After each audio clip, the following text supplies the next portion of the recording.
Bonjour, donc présentation du Max 900 du Max 9000 pardon, à 9005, qui est un composant qui intègre un ampli op, un comparateur et une tension de référence.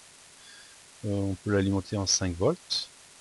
Donc au niveau de son architecture interne, si on prend le Max 9000 ou le Max 9003, on voit qu'on a un ampli op ici, là, donc entrée plus, entrée moins, la sortie, et qu'on a un comparateur relié à une tension de référence. Cette tension de référence, elle est de 1,23 volts. Si on prend le 9002 et 9005, on voit qu'on n'a pas la tension de référence. Et si on prend le 9001, 9004, on voit qu'on a une tension de référence aussi, et qu'on a un shutdown pour éteindre, mettre l'ampli à 0, le comparateur à 0. Donc tension d'alimentation 5 volts masse. Là, la note d'application, donc voilà ce qu'on va faire, c'est ce schéma-là, hein, qui est proposé dans la notice d'application.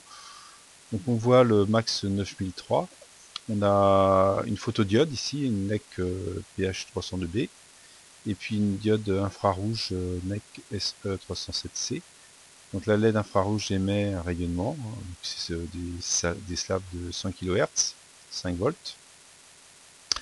Et puis donc on voit qu'on a une amplification et un filtrage avec l'ampli op. Alors il y a une petite erreur dans la sheet parce que le comparateur il est fait bien intégrant du Max 9003, donc celui il est à l'intérieur du boîtier. Donc on a la tension de référence ici, hein, du comparateur, 1,23 volts. Puis en fin de compte on fait un nettoyage, hein, on compare ce qu'on a en sortie par rapport à 1,23 volts pour faire un nettoyage du signal. Voilà. Donc voilà ce que ça nous donne en simulation.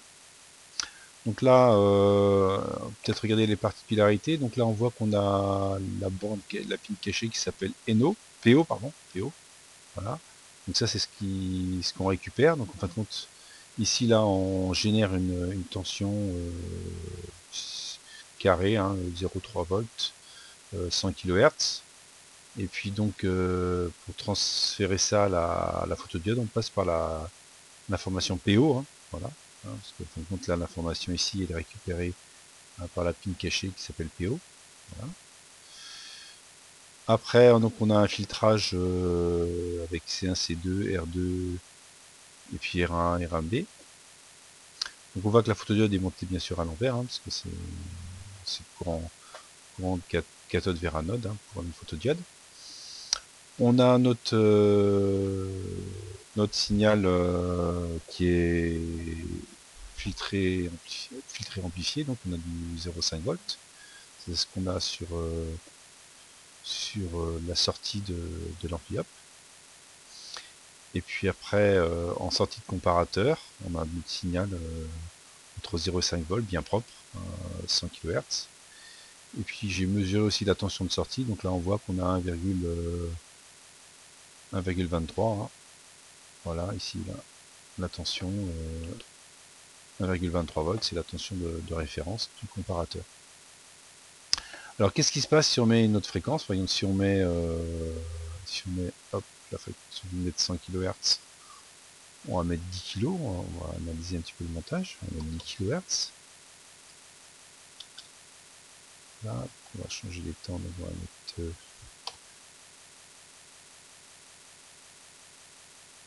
voilà, 1000 micros, 1000 microsecondes. On voit que le signal, en fin de compte, il est bien nettoyé, hein. Et là, et il est, à mon avis, peut y en avoir, je pense qu'on va voir ce qu'on a sorti.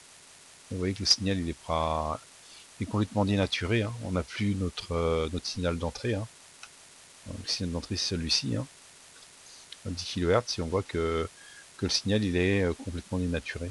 Donc on a bien un filtrage de notre signal d'entrée, hein, donc ça fonctionnera là ici, ça fonctionne à 100 kg. Voilà. Alors pour les calculs de fréquence, voilà, R1C1 égale R2C2. Donc C2, C1,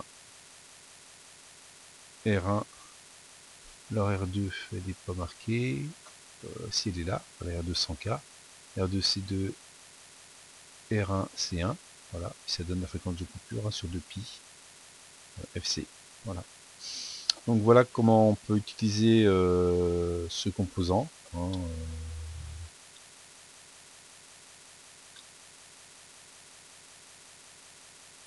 là on a